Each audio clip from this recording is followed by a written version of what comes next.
সমুদ্রের পাশ দিয়ে গেছে আউটার রিং রোড। ফৌজদারহাট থেকে পতেঙ্গা সমুদ্র সৈকত এলাকায় এসে সড়কটি যুক্ত হয়েছে কর্ণফুলী টানেলের অ্যাপ্রোচ রোডের সঙ্গে। এখান থেকে স্বপ্নের টানেল আপনাকে স্বাগত জানাবে। প্রথমে হলুদ রঙের একটি ছাউনির নিচে প্রবেশ করবেন, এরপর ধীরে ধীরে আপনি টানেলের দিকে এগোতে থাকবেন। এক পর্যায়ে নীল আকাশ আর দেখা যাবে না। নদীর আগে অনেক নিচে নামতে নামতে ঢুকে পড়বেন সুড়ঙ্গে।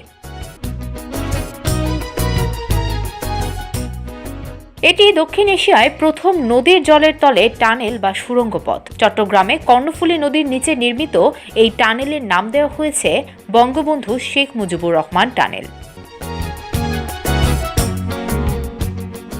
2009 সালে আওয়ামী লীগ সরকার দায়িত্ব গ্রহণের পরপরই শুরু হয় কর্ণফুলী টানেল বাস্তবায়নের কাজ। বাংলাদেশ সেতু কর্তৃপক্ষকে প্রকল্পটি বাস্তবায়নের দায়িত্ব দেওয়া হয়। 2019 সালের 24 ফেব্রুয়ারি বঙ্গবন্ধু টানেলের মূল নির্মাণ কাজ আনুষ্ঠানিকভাবে উদ্বোধন করেন প্রধানমন্ত্রী শেখ হাসিনা। 2023 সালের 28 অক্টোবর বেলা 11:40 কর্ণফুলী নদীর তলদেশে বঙ্গবন্ধু শেখ মুজিবুর রহমান টানেলের উদ্বোধন ও নাম ফলক উন্মোচন করেন প্রধানমন্ত্রী ও আওয়ামী লীগ সভানেত্রী শেখ হাসিনা। তারপর দিন 29 অক্টোবর থেকেই টানেল দিয়ে যানবাহন চলাচল শুরু হয়। সুচিন্তা ফাউন্ডেশনের পক্ষ থেকে আজকে আমি এসেছি দেশরত্ন দিনবদলের নেত্রী শেখ হাসিনার হাত ধরে বদলে যাওয়া চট্টগ্রামের উন্নয়ন গল্প নিয়ে।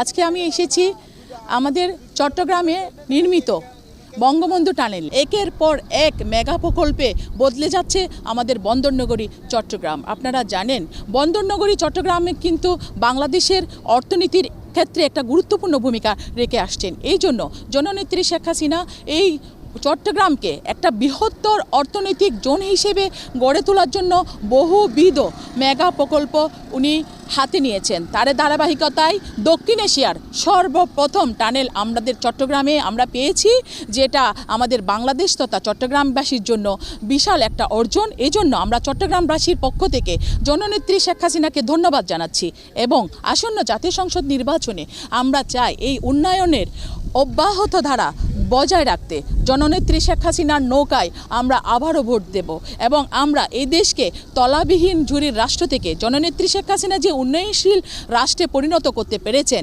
সেটার ধারাবাহিকতায় 2041 সালের বাংলাদেশ হবে উন্নত, সমৃদ্ধ, জঙ্গিবাদ মুক্ত, অসাম্প্রদায়িক ডিজিটাল বাংলাদেশ। জয় বাংলা, জয় বঙ্গবন্ধু, ওয়ান্স এগেন শেখ হাসিনা। কর্ণফুলী নদী চট্টগ্রাম শহরকে দুই ভাগে বিভক্ত করেছে। এক ভাগে রয়েছে নগর ও বন্দর এবং অপর ভাগে রয়েছে ভারী শিল্প এলাকা। বঙ্গবন্ধু টানেল চট্টগ্রাম বন্দর নগরকে কর্ণফুলী নদীর অপর পাড়ের সাথে সরাসরি যুক্ত করেছে।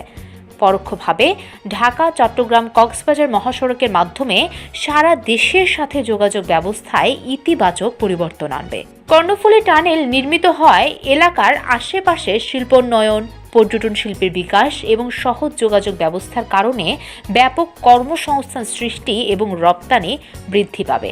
ফলে দরিদ্র দূরীকরণ সহ দেশের ব্যাপক আর্থসামাজিক উন্নয়ন সাধিত হবে। সরকারি হিসেবে টানেলটি জিডিপিতে বার্ষিক 0.166% প্রবৃদ্ধি বাড়াতে সাহায্য করবে। টানেলের মধ্যে 4 লেন বিশিষ্ট সড়ক, 35 ফুট চওড়া ও 16 ফুট উঁচু দুটি টিউব নির্মাণ করা হয়েছে। 2টি টিউব সম্বলিত ও 3.4 কিলোমিটার দীর্ঘ এটি।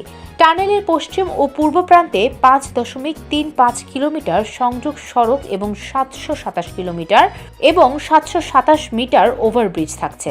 এই প্রকল্পের নির্মাণ ব্যয় 10,689 কোটি টাকা। এর মধ্যে চীনের এক্সিম ব্যাংক 20 বছর মেয়াদের ঋণ হিসেবে 5,913 কোটি টাকা দিয়েছে। বাকি টাকা দিয়েছে বাংলাদেশ সরকার।